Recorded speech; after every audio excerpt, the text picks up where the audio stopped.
Salutări tuturor, bine ați venit la Recomandări la Înălțime, seria de podcasturi culturale realizate de OVT Media Hub. L-avem alături de noi pe Andrei Kurkov, care este unul dintre cei mai populari, poate cel mai popular scriitor ucrainean al momentului. Thank you for being here. You're welcome. In 2023, you said that you do not have the right to be tired of the war. Here we are 2 years later. Are you tired now? Well, 3 years later and 11 years from the beginning of the not full-scale invasion, but the first aggression of Russia, 11 years since annexation of Crimea. Frankly speaking, yes, I'm tired, but I still have energy. I learned how to get recharged. You know, some writers say that they do not get involved in politics. Do you think this situation changes when one's country actually is involved in a war?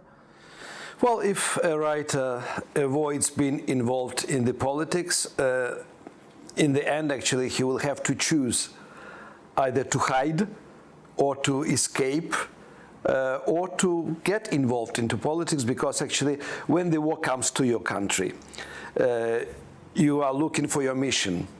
What can you do for the country? You can join the army. You can share the information, you can write books about what is happening, you can be a witness.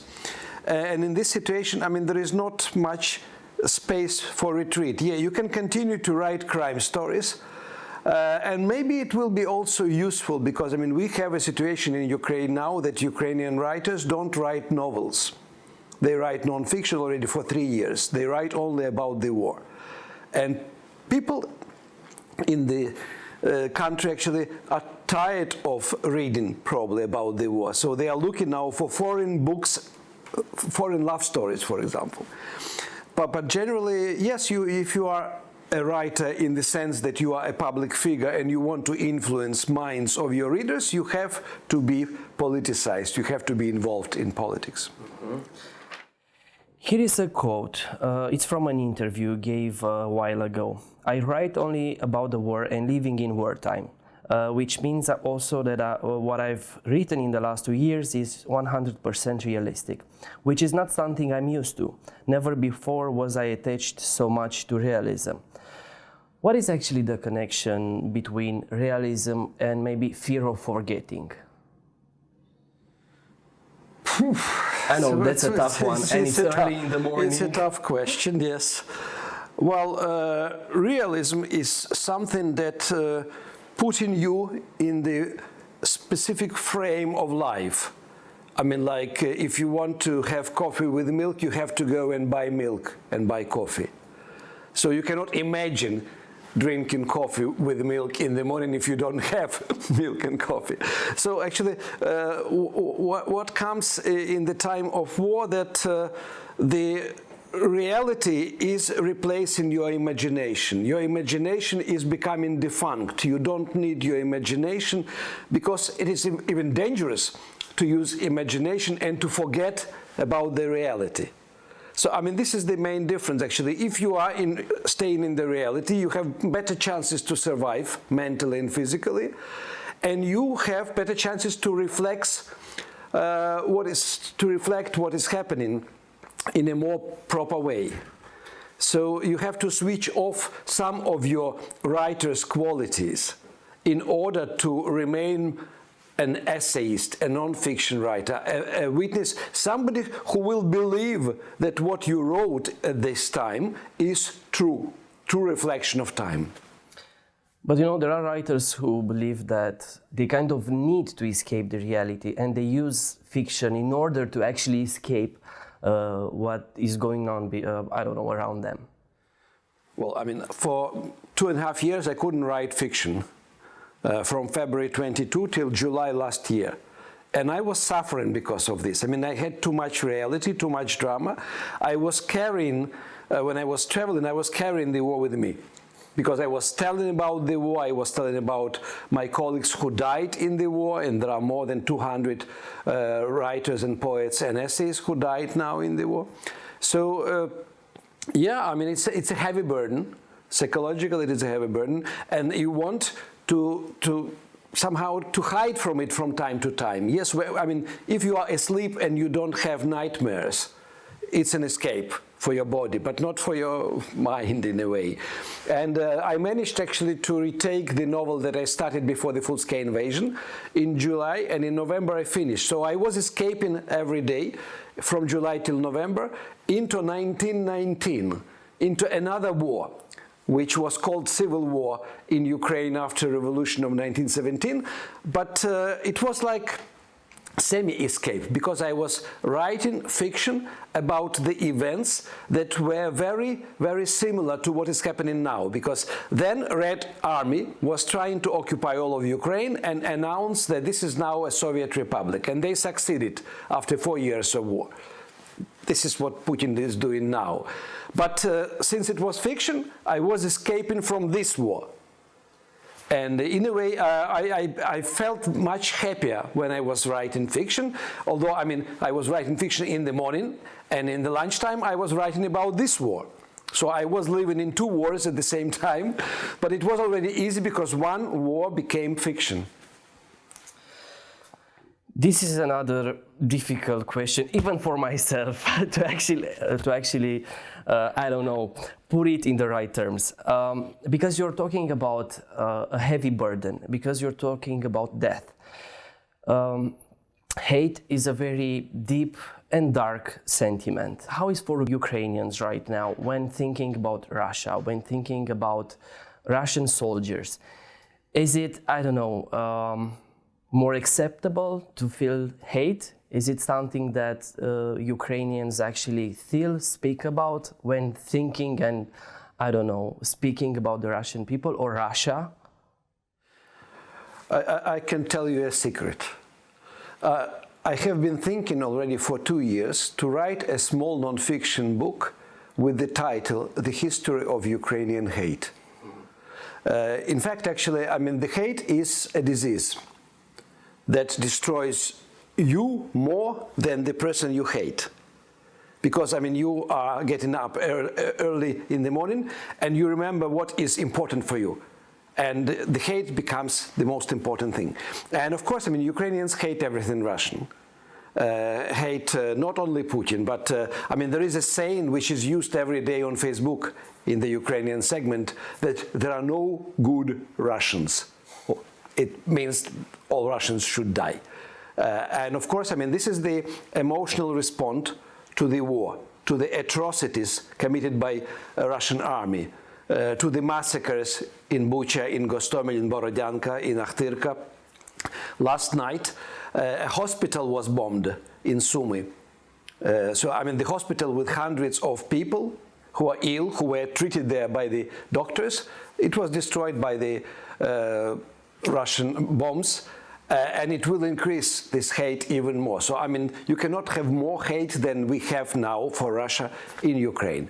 At the same time, I mean, because it is hate against everything Russian, so there is a hate against Russian speakers in Ukraine, because, I mean, because the Russian language is the language of the enemy, in spite of the fact that actually many Ukrainians are Russian speakers. There is a hate for Russian culture and literature because Russia was using Russian culture as an instrument to influence Western society, to Russify Ukraine, Moldova, and to try to Russify other republics, etc., in the Soviet times. So it is an issue, and it is very actually dangerous issue for the time after the war, because even when the war is over, the hate will remain. And actually, everything Russia did in Ukraine will be added to the history of tragedies of Ukrainian people caused by Russian Empire, Soviet Union, and post-Soviet Russia. Does this come like an, I don't know, an internal conflict? Your mother tongue is like Russian. I know that in the last years, especially on Facebook, you prefer to write in Ukrainian. Is this a conflict? Like, is it hard to actually separate the Russian language from the Russian history? Well, for me it is easy, but it is not acceptable by many active Ukrainian intellectuals. So even when writers who used to write in Russian and then switched and started writing in Ukrainian, And I can name many of them, but for example, the best-known Donetsk-based writer, he was from Donetsk, Volodymyr Rafeyenko, who is now in the States, and he became 2 times refugee because of the war. And at some point after he was saved, he lived near Bucha in the beginning of the war, so he was under occupation and he was almost killed. He was saved from there, and he said that I will never write a word in Russian. So he writes now in Ukrainian, and even this fact actually doesn't justify for some Ukrainians that he is proper Ukrainian writer. So, I mean, there was a colleague of ours, a Ukrainian writer, who said that why should we pay attention to those writers who started writing in Russian and now they write in Ukrainian, so what, etc. So, I mean, yes, I mean, Ukrainian language is one of the markers of patriotism. But Ukraine was always a multicultural society. And I am now editing a book, Ukrainian translation from Hungarian, written by wonderful Hungarian language Ukrainian writer Timea Shrek, who lives in Beregovo on the border with Hungary. And for example, I'm sure that many Ukrainians will not accept that she is a Ukrainian writer. But she writes about Ukrainian region, Transcarpathian region. She writes about life of Ukrainian Roma. And it's a beautiful book. And I think it belongs to Ukrainian culture. It can belong also to Hungarian culture if Hungary wants it. But in fact, actually, it's a difficult, separate issue. But what I want to say that we have a history of Russian language Ukrainian literature. We still have poets and writers who write in Russian. Of course, I mean, they feel marginalized now. They understand that after the war, there will be not much space for them. I mean, the niche will be small, and it will be serving a much smaller audience of readers, but it will exist. Mm-hmm. And actually, Ukraine was a very tolerant society before the war. So, I mean, you know that in the parliament, we don't have a single party of nationalists.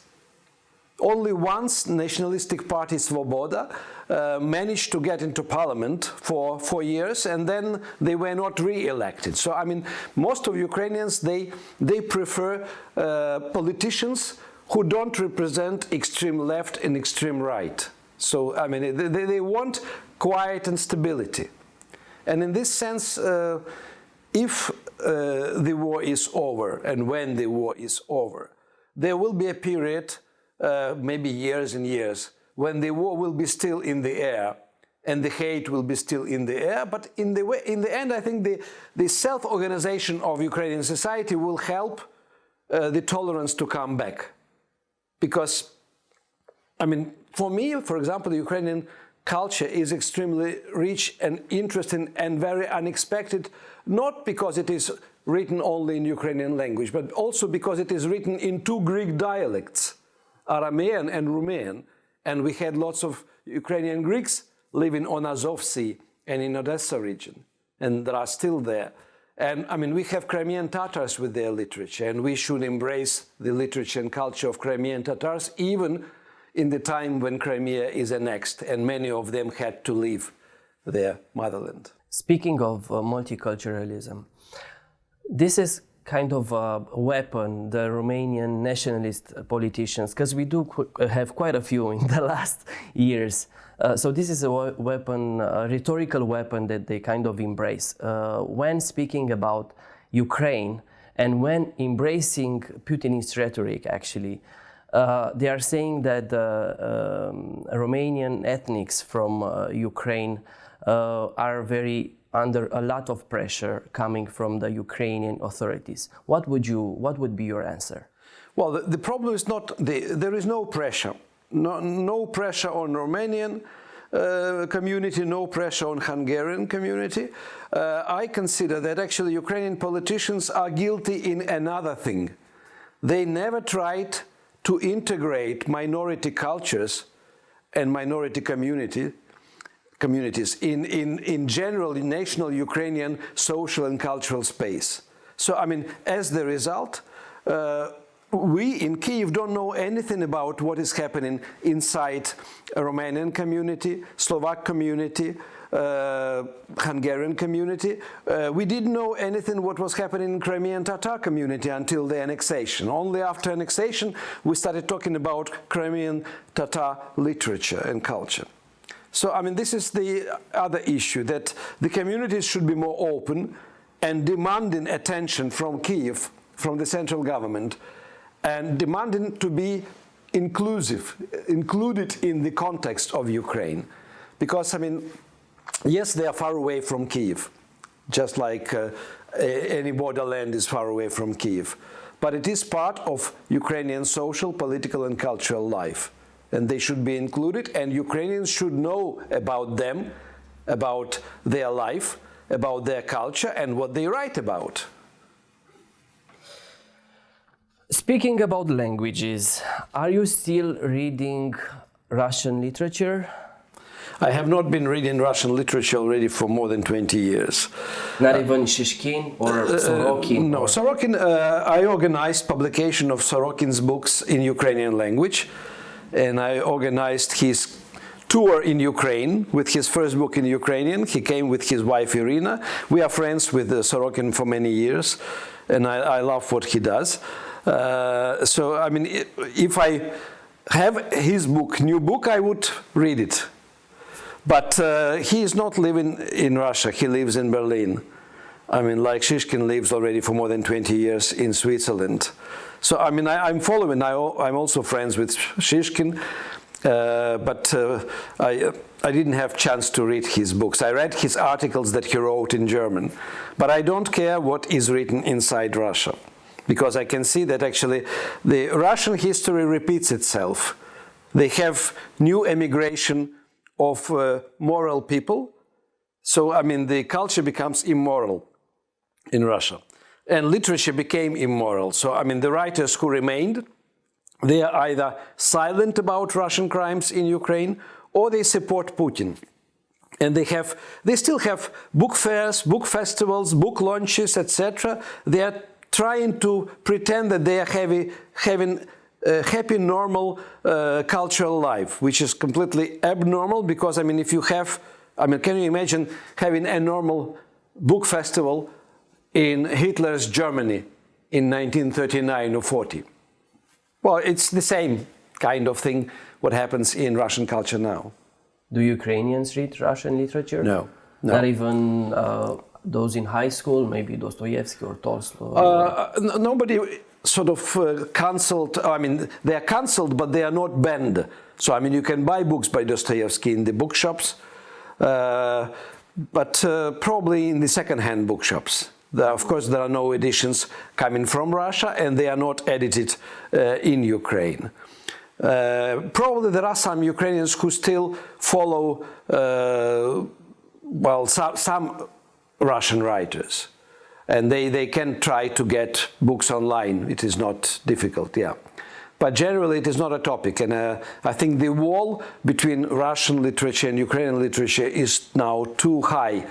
So it's not easy, and it's not interesting to look behind the fence.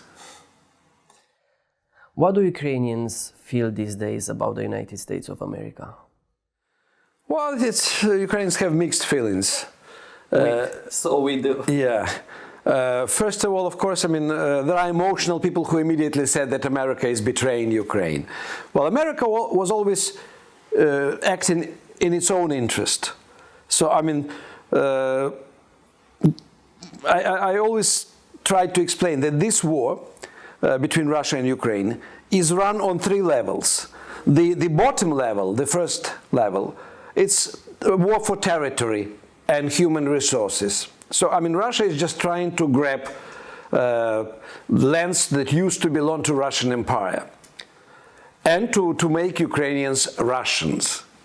The second level is the war against Ukrainian identity, because Ukrainian identity is the instrument that fights back, that defends Ukraine.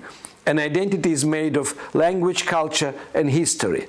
So, I mean, the history, the connection historical between Ukrainians and their land is what forces Ukrainians to defend Ukraine. And Russians were trying to erase Ukrainian identity many times, starting from 1720. In fact, the first big battle between Russian army and Ukrainian army is very well known in the world. It's a Poltava battle, when Peter the Great defeated the Ukrainian army of Hetman Mazepa and Swedish army of Karl XII in Ukraine, near Poltava. So since then, actually, in 1720, Peter the Great signed the first decree by which he banned publication of Ukrainian religious texts in Ukrainian language. And since then, I mean, Russia was always trying to remove Ukrainian language, because if you replace Ukrainian language in the identity with Russian language, you replace Ukrainian culture with Russian culture and Ukrainian history with Russian history. So there are no Ukrainians then, and you can take the land and you can tell them that you are Russians, and this is Russia. This is what is happening. So in the beginning of the war, the interests of Ukraine and interests of America coincided, because Ukrainians are individualists. They didn't want to be part of empire, they wanted to be part of Europe. And it was an American interest to have a strong Europe as opposite to China and Russia. And now, actually, the new president decided to change the situation. He thinks that Russia remains a very big market for American business, for American investment. Ukraine is a small market. Ukraine is unstable, and it will be always an unstable place. Russia is stable because people are obedient. There will be no more revolutions. It is authoritarian regime. If you put a post criticizing Putin, you will be in prison. So, I mean, it is a stable country, just like China. So, I mean, why spend money on the weapon for Ukraine if we can actually finish the war and reopen Russia, not America for Russian goods, but reopen Russia for American investments and for American interests? And here, those Ukrainians who understand the situation, they feel that they are betrayed. And, but I mean, you cannot be romantic in geopolitics. You should always understand why one country supports another. In fact, actually, you can remain romantic when you read statements by President Macron. Because, I mean, Europe is still sometimes romantic. France, Germany, Britain. And they are defending the democracy, because if they are not going to defend democracy, then they will have extreme right in power. And there will be a danger of repetition of the situation which is happening in Hungary, in Slovakia, and already happened in Georgia. What do Ukrainians feel about Zelensky these days? Well, he has a big support, less than when he was elected, and it is different people who support him now. But I think his support is around 60%. Definitely between 50 and 60, not less than 50. And the only person who can compete with him if there is election is General Zaluzhny. Mm-hmm. But if he doesn't take part in the politics, Zelensky will win in the next elections. And the situation will not change in the next weeks or months. Should he win in the next elections? I don't know. I don't know, because it's clear that America as well as Russia, they probably want to have another president in Ukraine. They want to have something more flexible and ready to sign agreement which will not be popular in Ukraine and which will actually destroy any person in Ukraine who signs it. So, I mean, this is the problem of this war also, that to sign any agreement with Russia is to commit suicide. Of course, Zelensky doesn't want to commit suicide. So, I don't know the way out of the situation, because I can imagine under which pressure he is now from America, and I am not sure that Trump has enough power to put the same pressure on Putin to show that actually Putin is also flexible and can agree to some kind of conditions that are more favorable to Ukraine than to Russia. I have another tough question for you. You know, for philosophers, it's very hard to define freedom. Is it easier for Ukrainians? To define freedom? Well, when you have a danger of losing your freedom, yes. Yes, because I mean, for Ukrainians, historically, freedom is more important than stability. Because I mean, Ukraine was never stable. I mean, Ukraine was, in 16th, 17th century, it was independent territory.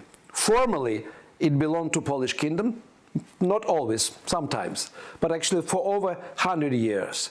Ukrainian Cossacks were running their territory as a state. So, I mean, the borders were flexible because Ukrainians were fighting against Poland, against Russia, but they created legal system. There were military courts. They created diplomatic service. There is a correspondence between Ukrainian hetmans and Turkish Ottomans in Istanbul historical archives. So there are lots of things which were created spontaneously, and they were choosing their leaders. The hetman is not a king. It is somebody chosen by the Cossacks. So, I mean, it was some kind of democracy, which meant people actually knew that everyone can influence the situation in Ukraine. In Russia, there was always a monarchy, so people were obedient to the Tsar. They were afraid of the Tsar. They were waiting for presents from the Tsar. If they didn't like the Tsar, they would kill this Tsar and love the next one. So, I mean, they are collective. They don't have initiative. They don't want changes. In Ukraine, Ukrainians always want changes. If they're unhappy, they go to the streets. That's why we had Orange Revolution in 2004-05, Euromaidan 2013-14, and this is the main difference. So, I mean, Ukrainians were always ready to sacrifice their life for their freedom. And in 2022, it was clear that Ukraine wants to enslave, Russia wants to enslave Ukraine again. If Russia comes, there will be no freedom. Then you have to, if you want to remain, you have to become slave, political slave, just like anybody in Russia, or you have to emigrate. And we have already a parallel Ukraine, millions of Ukrainians in the West. And so yeah, I mean, the people who are fighting for Ukraine now, they are fighting for the country where freedom is more important than money and stability. I know that you said that it's not easy to speak about the future of Ukraine. Can you at least draw a scenario for maybe an optimistic yet realistic scenario for the next 10 years for Ukraine? Well, I mean, maybe just a couple of small perspectives. Somebody among the Ukrainian politicians said that it is decided that Ukraine will become member of European Union by 2030. I think it is realistic. The question is whether it will be all of Ukraine or it will be only territory which is controlled now by Ukrainian government. And that can be a way out. It doesn't mean that I support it or I criticize it, but it is realistic that in the end, Europe will say to Ukrainian government, to Ukrainian leaders that, okay, you agree that the front line is frozen and becomes a temporary border, but what is under your control is becoming part of European Union. This will bring probably more feeling of stability and hope to Ukrainians, because actually if Ukrainians start thinking that they are betrayed by European Union, that will be a catastrophe, and nobody wants this catastrophe to happen in Ukraine. What will happen to all the children and all the wives whose husbands died in the war? Do the Ukrainian government support them?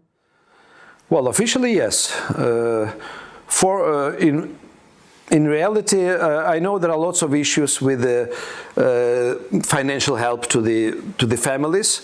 I mean, it's difficult to judge whether it is a very big problem or it is not a very big problem. The bigger problem is demographic problem, because I mean, we have 500,000 of Ukrainian children abroad with their mothers, and the fathers are in Ukraine, either on the front line or just in Ukraine, but can be mobilized. And these families are split by the war. and many of these families are broken. So, I mean, the mothers are filing for divorce because 2-3 years without husband in a foreign land. So they want to have more solid ground under the feet. Children are attending schools in foreign languages and integrating in the societies of the countries where they are going to school. So practically, I mean, Ukraine is losing these children.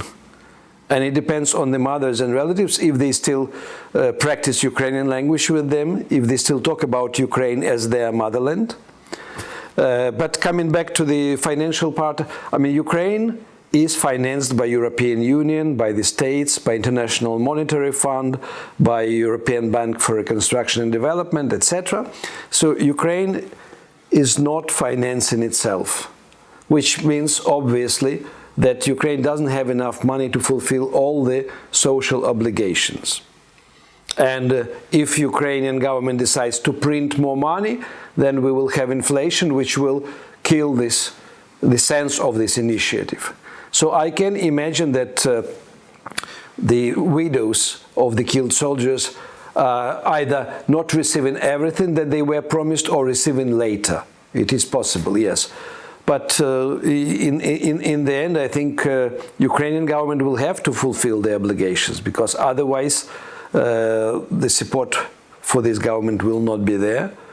And I don't know the end result, because I mean there is some kind of I would say a confidence of Ukrainians in today's Ukrainian leadership.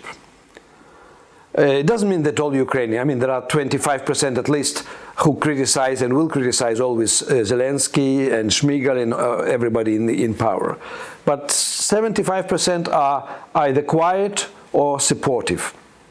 And in the time of the war, you have to support your politicians who are in power, because you don't want to have a civil political unrest and conflict in the country which is at war.